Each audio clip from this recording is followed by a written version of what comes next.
Hey guys, so I'm doing a special video today. We had someone in the comments that was confused between the false Messiah and the Antichrist, and they thought that was the same person. They hadn't heard of the false Messiah. So I was convicted to do a video today on all the different characters in the end times, just so that it's super clear. And let's get to it. Because there's a little confusion, I feel like I need to just connect those dots. And there's deeper things coming. So if you don't know the differences between the false Messiah, the false prophet, the Antichrist, Christ, that kind of stuff, you're going to have maybe trouble understanding what it is I'm saying. So I just want to make sure everyone's on the same page. Okay. So I'm just going to take the most simple slice of the pie to explain it. So I'm going to look at Matthew, Mark, Luke, and just show how in those texts it totally is clear. Now, I'm going to add a few, like, Thessalonians or whatever, but I'm just telling you where we're going with this so that, if this isn't your deal, you can tune out or whatever. So I'm just going to start with the very basics. So Christ. It may be new information that the very name Jesus Christ defines him as the Messiah. The Son of God, the salvation that was promised in the entire Old Testament. So I'm going to show you that. Matthew 1:1, the book of the generation of Jesus Christ, and it's going to go on and talk about the genealogy behind Jesus. But we're going to take down his name and take it into the Greek and see what it says. So Jesus, Greek, Jesus. It means Jehovah is salvation, Jesus, the Son of God, God incarnate, the Savior of mankind. It is of Hebrew origin from Yehoshua, which means Joshua, which means Jehovah is salvation. And then Christ is how we say it. The Greeks say Christos. That means anointed or the Messiah or the Son of God. Okay, so his name wraps up salvation. Daniel 9:25 talks about the Messiah coming. So it says until Messiah the Prince, okay? Messiah in the Hebrew is Mashiach, and it means anointed, the Messianic Prince, and the Messiah. So the Old Testament Messiah and the New Testament Messiah are the same exact person. Now, to connect those dots in the Bible, because who cares what my opinion is? Let's talk about what the Bible says. John 4:25-6 connects the dots.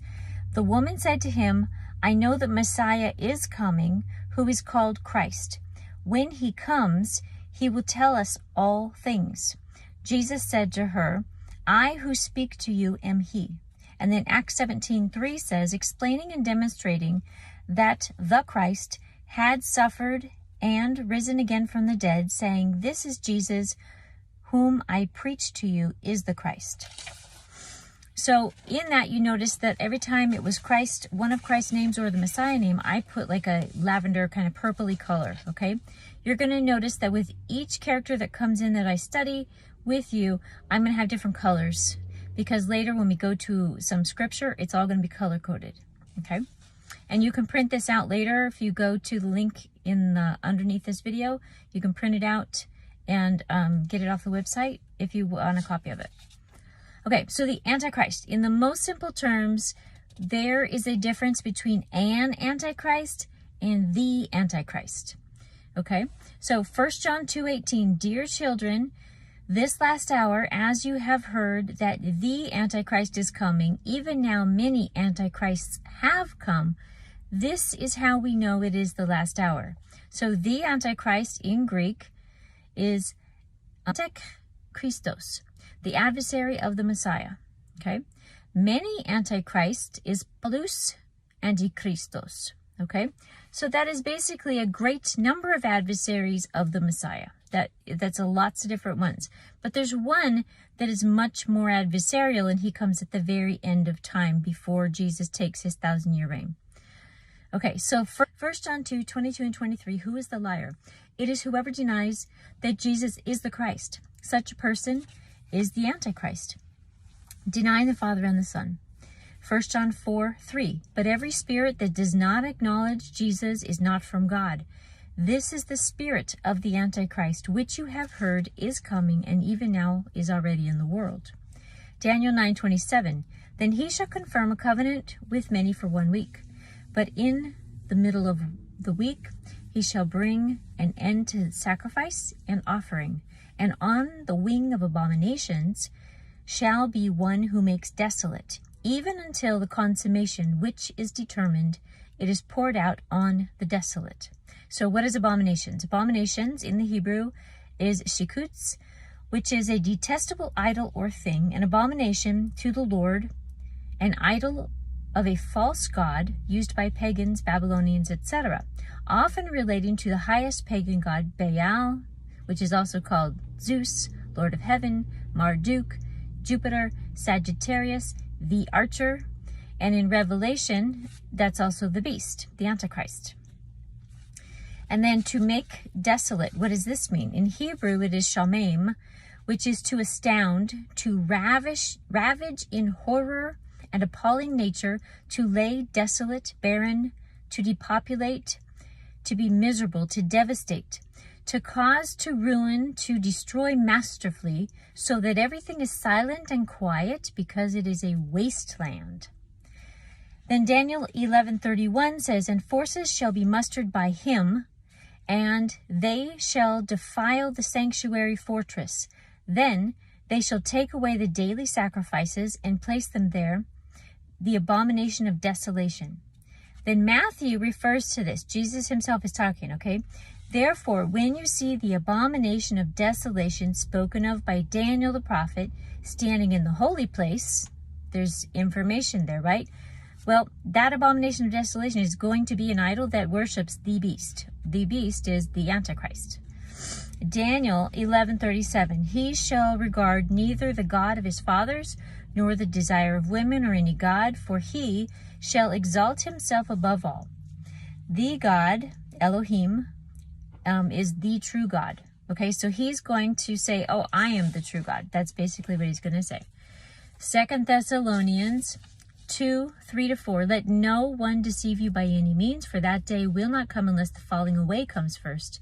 And the man of sin is revealed, the son of perdition, who opposes and exalts himself above all that is called God or that is worshipped, so that he sits as God in the temple of God, showing himself that he is God. So the man of sin is a hamarita, to miss the mark, to wander from the law of God, to violate God's law, sin, an offense of divine law in thought or act. Perdition, apolia, a destruction which consists of eternal misery in hell, the utter destruction of vessels of money or land. So basically, he's being called the son of the eternal misery of hell. Okay? Then it says in 2 Thessalonians 2:8-18, and then the lawless one will be revealed, whom the Lord will consume with the breath of his mouth and destroy with the brightness of his coming. The coming of the lawless one is according to the work of Satan, with all powers and signs and lying wonders, with all unrighteous deception among those who perish, because they did not receive the love of the truth, that they might be saved. So in the Greek, the lawless one is onomos, which means destitute of the law of Moses. It also means a wicked person who violates God's law. It means a violator of law, used often of Gentiles, unlawful or wicked people. Then Revelation talks about him and says, and I saw one of his heads as if it had been mortally wounded, and his deadly wound was healed. And all the world marveled and followed the beast. Revelation 13:8 says, all who dwell on the earth will worship him, whose names have not been written in the book of life of the Lamb, slain from the foundation of the world. So anyone who is not saved is going to worship him. Okay, now we're going to talk about the false Messiah. And of course, anyone who calls himself Christ or a Messiah, Christ means Messiah, which we already learned.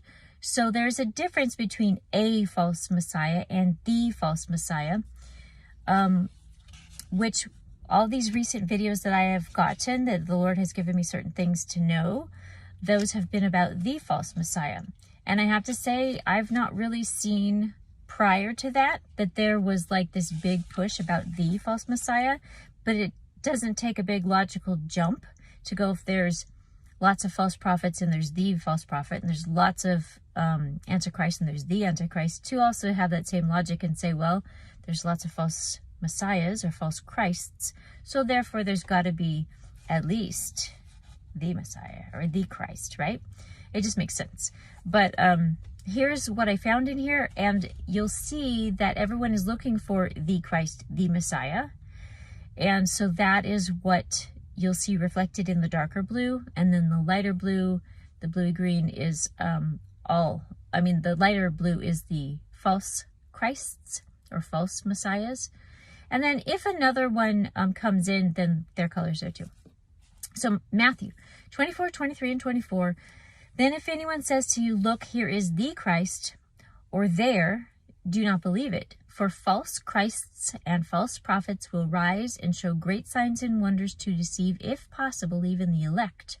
False Christs, in the Greek, is pseudo-Christos, which is a false Messiah, a false Christ, one who falsely lays claim to the name and office of Messiah. Mark 13, 21 to 22.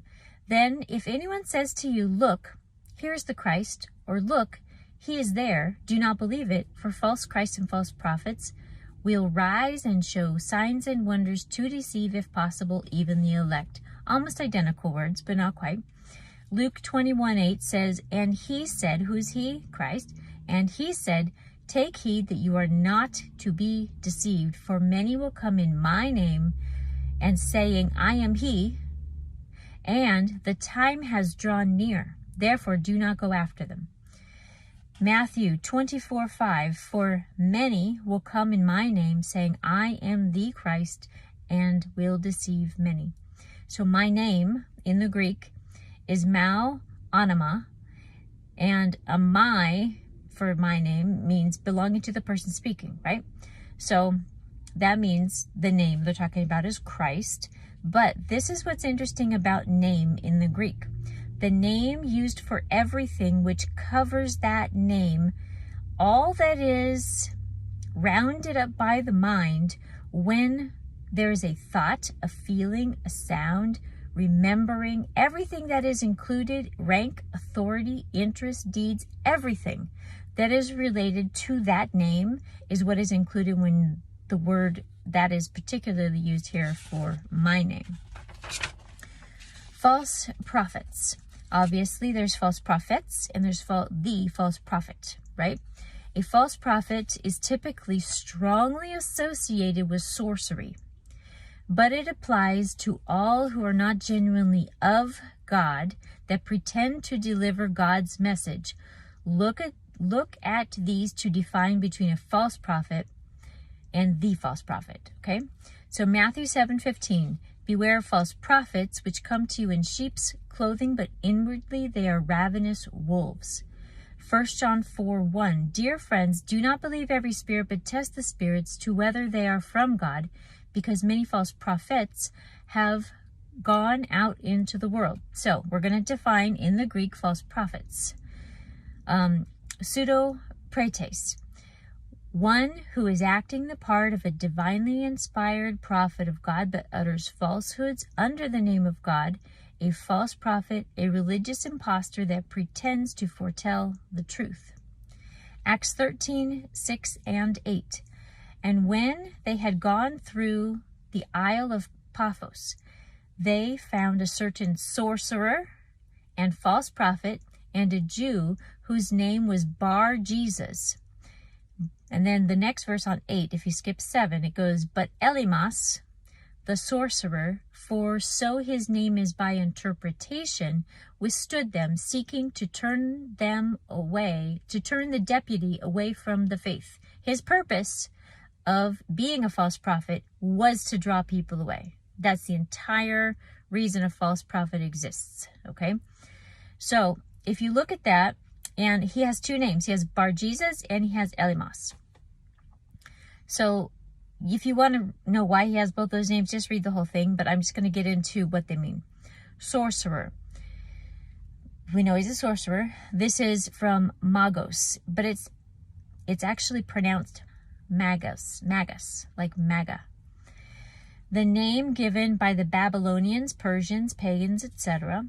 So anyone on Team Satan, they love this magician character in their world because this person gives them a lot of what they view as wisdom, okay? So to them, it's their wise man, their teacher, their preacher, their physician, their astrologer, their seer, their soothsayer, sorcerer, interpreter of dreams, and by association, it represents magicians, false prophets, sorcerers that have their power from the evil one who rule all the false worship systems just like are used from the times of the Babylonians and before, okay? So Bar Jesus, what does this mean? Baresu is how it's said in the Greek, and it's son of Jesus. So he's walking around telling everyone he's the son of Jesus, okay? And he was a certain Israelite, and he was a false prophet. Now, Elimas was his born name. So in the Greek, that's pronounced Elumas, and that's an Arabic name for a Jewish magician or sorcerer, and it means wise man. And remember, their definition of wise man is basically a witch. Think of it that way, okay? So Matthew 24:23 and 24 says, "Then if anyone says to you, 'Look, here is the Christ,' there do not believe it, for false Christs and false prophets will rise and show great signs and wonders to deceive, if possible, even the elect." 2 Thessalonians 2:9 through 10. "The coming of the lawless one is according to the working of Satan, with all powers, signs, and lying wonders, and with all unrighteous deception, among those who perish, because they did not receive the love of the truth, that they might be saved." Then Revelation 13:11 through 17. Now those are underlined, by the way, the all power. Those are underlined because the false prophet is the one who does all the powers and signs, if you read in a different verse. Revelation 13:11 through 17. "Then I saw another beast coming up out of the earth, and he had 2 horns like a lamb, and he spoke like a dragon. And he exercised all the authority of the first beast in his presence, and he caused all the earth and those who dwell in it to worship the first beast, whose deadly wound was healed. He performs great signs, so that he even makes fire come down from heaven on earth in the sight of men. And he deceives those who dwell on the earth by those signs which he was granted to do in the sight of the beast, telling those who dwell on the earth to make an image to the beast who was wounded by the sword and lived. He was granted power to give breath to the image of the beast, so that he should both speak and cause as many who would not worship the image of the beast to be killed. He causes all, both great and small, rich and poor, free and slave, to receive a mark on their right hand or their forehead, and that no one may buy or sell, except the one who has the mark of the name of the beast or the number of his name." So the beast, this is defined this way: a wild venomous beast, which metaphorically is a wild brute, savage, or ferocious man. Incidentally, this exact word is used about the Cretans in Titus 1:12, and there they were called it was a derogatory thing to call a man a Cretan, okay? Because the Cretans had such a bad reputation. They were pagan, they worshipped the bull or the beast, and they were very violent, rough people who made human sacrifices to Baal. Now, the reason I put that in there is because this is going to repeat. The final Antichrist, is going to have the same cretinous situation where he's having not animal sacrifice, but human sacrifice to him.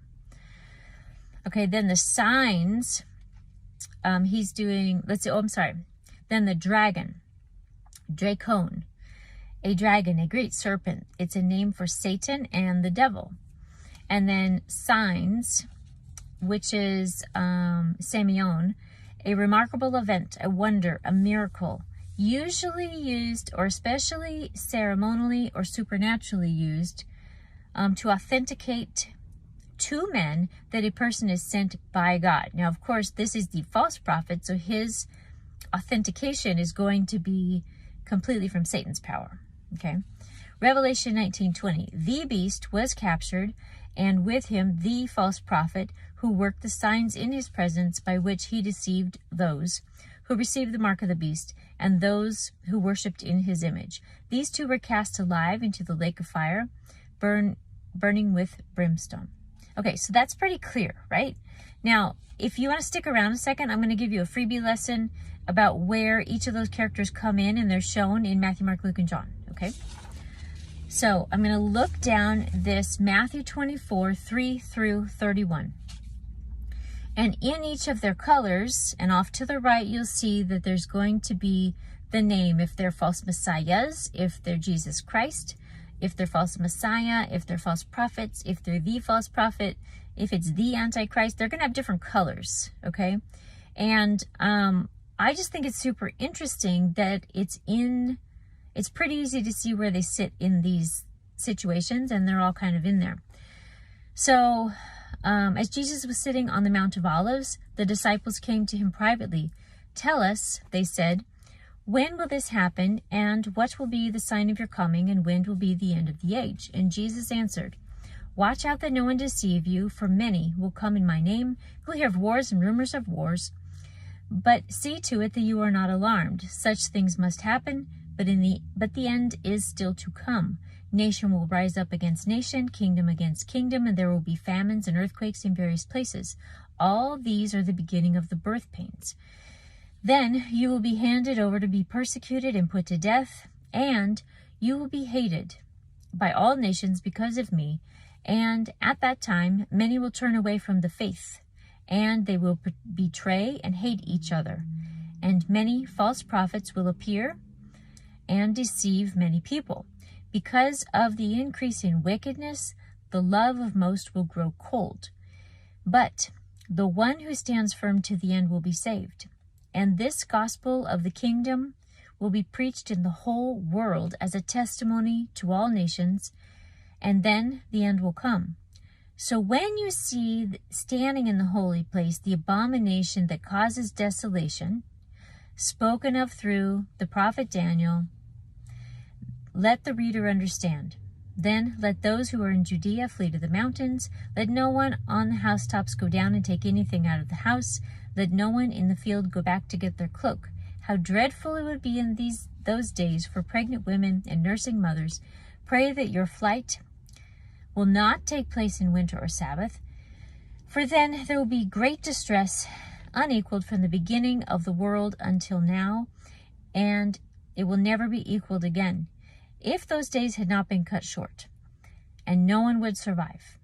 But for the sake of the elect, the days will be shortened. At that time, if anyone says, 'Look, here's the Messiah,' or 'There he is,' do not believe it. For the false messiahs and false prophets will appear and perform great signs and wonders to deceive, if possible, even the elect. See, I have told you ahead of time. So if anyone tells you, 'There he is,' out in the wilderness, do not go out. Or 'Here he is in the inner rooms,' do not believe it. For as lightning that comes from the east to the west is visible, even in the west, so will be the coming of the Son of Man. Wherever there is a carcass, the vultures will gather. Immediately after the distress of those days, the sun will be darkened, and the moon will not give its light, and the stars will fall from the skies, and the heavenly bodies will be shaken. Then will appear the sign of the Son of Man in heaven, and then all the peoples of the earth will mourn when they see the Son of Man coming on the clouds of heaven with power and great glory. And when he will send his angels out with a loud trumpet call, they will gather his elect from the four winds and from one end of the heavens to the other." Mark 13, 4-31. Tell us, when will these things happen? And what will be the sign that they are about to be fulfilled? Jesus said to them, "Watch out that no one deceives you. Many will come in my name, claiming I am he, and will deceive many. But when you hear of wars and rumors of wars, do not be alarmed. Such things must happen, but the end is still not to come. Nation will rise against nation, and kingdom against kingdom. There will be earthquakes in various places and famines. These are the beginning of birth pains. You must be on your guard, and you will be handed over to the local councils and flogged in the synagogues on account of me, and you will stand before governors and kings as witnesses to them. And the gospel must first be preached to all nations. Whenever you are arrested and brought to trial, do not worry beforehand about what to say. Just say whatever is given to you at that time. For it is not you speaking, but the Holy Spirit. Brother will betray brother to death, and father his child. Children will rebel against their parents and have them put to death. Everyone will hate you because of me, but the one who stands firm to the end will be saved. When you see the abomination that causes desolation standing where it does not belong, let the reader understand. Then those who are in Judea flee to the mountains. Let no one on the housetop go down or enter the house to take anything out. Let no one go into the field to go back and get their cloak. How dreadful it will be in those days for pregnant women and nursing mothers. Pray that this will not take place in winter, because those will be days of distress unequaled from the beginning. And God created the world from the beginning when God created the world until now, and never to be equaled again. If the Lord had not cut short these days, no one would survive. But for the sake of the elect, whom he has chosen, he has shortened them. At that time, if anyone says to you, "Look, here is Messiah," or "Look, there he is," do not believe it, for false messiahs and false prophets will appear and perform signs and wonders to deceive, if possible, even the elect. So be on your guard. I have told you everything ahead of time, but in those days following that distress, the sun will be darkened, and the moon will not give its light, and the stars will fall from the sky, and the heavenly bodies will be shaken. And at that time people will see the Son of Man coming in the clouds with great power and glory. And he will send his angels and gather his elect from the four winds, from the ends of the earth to the ends of the heavens. Now, learn this lesson from the fig tree. As soon as the twigs get tender and its leaves come out, you know summer is near. And even so, when you see these things happening, you know it is near, right at the door. Truly I tell you, this generation will certainly not pass away until all these things have happened. Heaven and earth will pass away, but my words will never pass away. And then Luke 21, 7 through 36. Teacher, they asked, when will these things happen?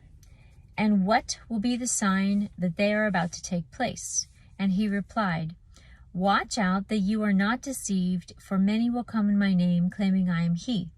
The time is near. For many will come in my name, claiming I am he, and the time is near. Do not follow them. When you hear of wars and uprisings, do not be frightened. These things must happen first, but the end will not come right away. Then he said to them, nation will rise against nation and kingdom against kingdom, and there will be great earthquakes and famines and pestilences in various places, and fearful events and great signs from heaven. But before all this, they will seize you and persecute you. They will hand you over to the synagogues and put you in prison, and you will be brought before kings and governors, and all on the account of my name. And so you will bear the testimony of me. But make up your mind not to worry beforehand how you will defend yourselves. For I will give you words and wisdom that none of your adversaries will be able to resist or contradict. You will be betrayed even by parents, brothers and sisters, relatives and friends, and they will put some of you to death. Everyone will hate you because of me. But not a hair of your head will perish. Stand firm, and you will win life. Everyone will hate you. No. When you see Jerusalem being surrounded by armies, you will know that its desolation is near. Then let those who are in Judea flee to the mountains, and let those in the city get out, and let those in the country not enter the city. For this is the time of punishment in the fulfillment of all that has been written. How dreadful it will be in those days for pregnant women and nursing mothers. There will be great distress in the land and wrath against his people. They will fall by the sword, and they will be taken prisoners to all the nations. Jerusalem will be trampled upon by the Gentiles, and until the times of the Gentiles are fulfilled. There will be signs in the sun and the moon and the stars and on the earth. Nations will be in anguish and perplexity at the roaring and the tossing of the sea. People will faint from terror, apprehensive of what is coming on the world, for the heavenly bodies will be shaken. And at that time they will see the Son of Man coming in a cloud with power and with great glory. When these things begin to take place, stand up and lift your heads, because your redemption is drawing near. He told them this in the parable. Look at the fig tree and all the trees. When they sprout leaves, you can see for yourself, and know that summer is near. Even so, when you see these things happening, you know that the kingdom of God is near. Truly I tell you, this generation will certainly not pass away until all these things have happened. Heaven and earth will pass away, but my words will never pass away. Be careful, or your hearts will be weighed down with carousing, drunkenness, and the anxieties of life, and that day will close in on you suddenly like a trap. For it will come on all those who live on the face of the whole earth. Be always on watch, and pray that you may be able to escape all that is about to happen, and that you may be able to stand before the Son of Man. What I did is I took them all and I threw them onto a chart. I know. You knew that, right? So I've got this chart. It's the false Messiah, false prophet, Antichrist, Jesus Christ, and how we know who is who and where they pop up. Okay? So if you take the verses, you read them in context, and at the end of like Matthew 32, it's like, when these things begin to happen, look up. What things begin to happen? When you say, okay, when these things start to happen, then you have to say, well, what's the beginning? Where's the start? Well, if you go back to the very beginning of all three of those selections, Matthew, Mark, and Luke, it says, when false messiahs or people come and they claim to be me, okay? And one of them even says, I am the Messiah. Well, I think that's who we're looking at. We're looking, the person who's going to arise probably next, it's going to be a big deal, is going to say, I am the Messiah, okay? Now, so that makes that statement at the end of when this happens, look up. That makes that your pregame, okay? Pregame, be on the watch and pray that you might be able to escape what is going to happen. That's what it says. Then there's a kickoff event. That's the false Messiah. Someone's going to claim to be Christ. The elect, for the elect, what's going to happen afterwards is going to be cut short. At that time, if anyone says, look, here's the Messiah, don't go, right? That's like, I just got those words the other day that said, don't even speak his name. Don't go anywhere. Don't look at it. Don't talk about it, right? The next big event, kickoff event, false Messiah. Then with the next big event is wars. Wars, rumors of wars. Then that's going to go into what's going to happen after war. There's going to be famine, pestilence, fearful events. Many are handed over for persecution. Many fall from the faith. Be on your guard, because people are going to turn you over to councils. But not one hair on your head will perish. Now some, it says, will be put to death, okay, and hated.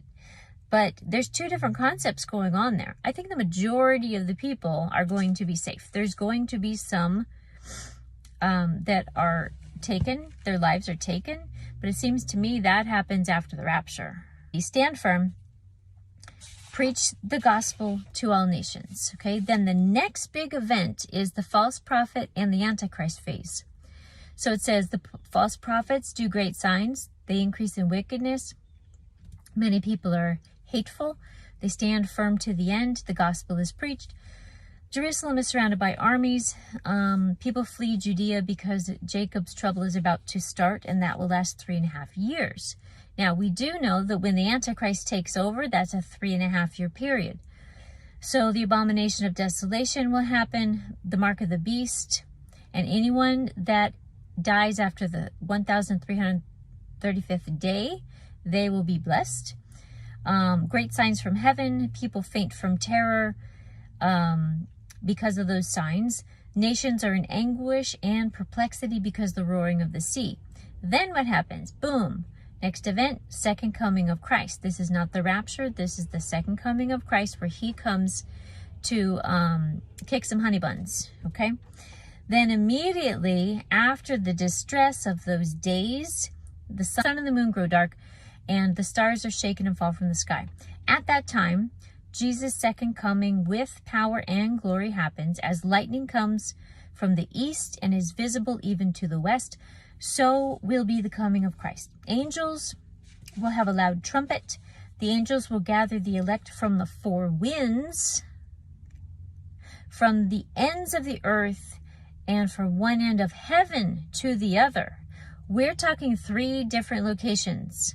Some people are obviously located in heaven. I don't know if they're training or if they're resting or whatever they're doing. Some people are on the 4 winds, okay? So they're off doing missions, and then there's some people who are at the ends of the earth, okay? So this is very telling. Then we've got the last event, which is the end, and these are all the things that happen before this generation. So the end can't happen until all of the things listed between the 3 chapters have occurred, right? Then at the end of that, then that's when the Armageddon happens, and then the 1,000-year reign. Okay, so I just thought this might be a little helpful to kind of clarify, because it's just a little bit foggy for some people. So I just want to make sure that everyone's on the same page. And I have 3 dreams coming out, which are about spiritual warfare. And then after that, I'm doing, if you remember the Messiah mashup, that had a lot of little information, I have another one, and that's really about like what you should expect prior to bailing out of here, depending on which group you're in. Okay, so that's what's upcoming so far, and I'll see you soon.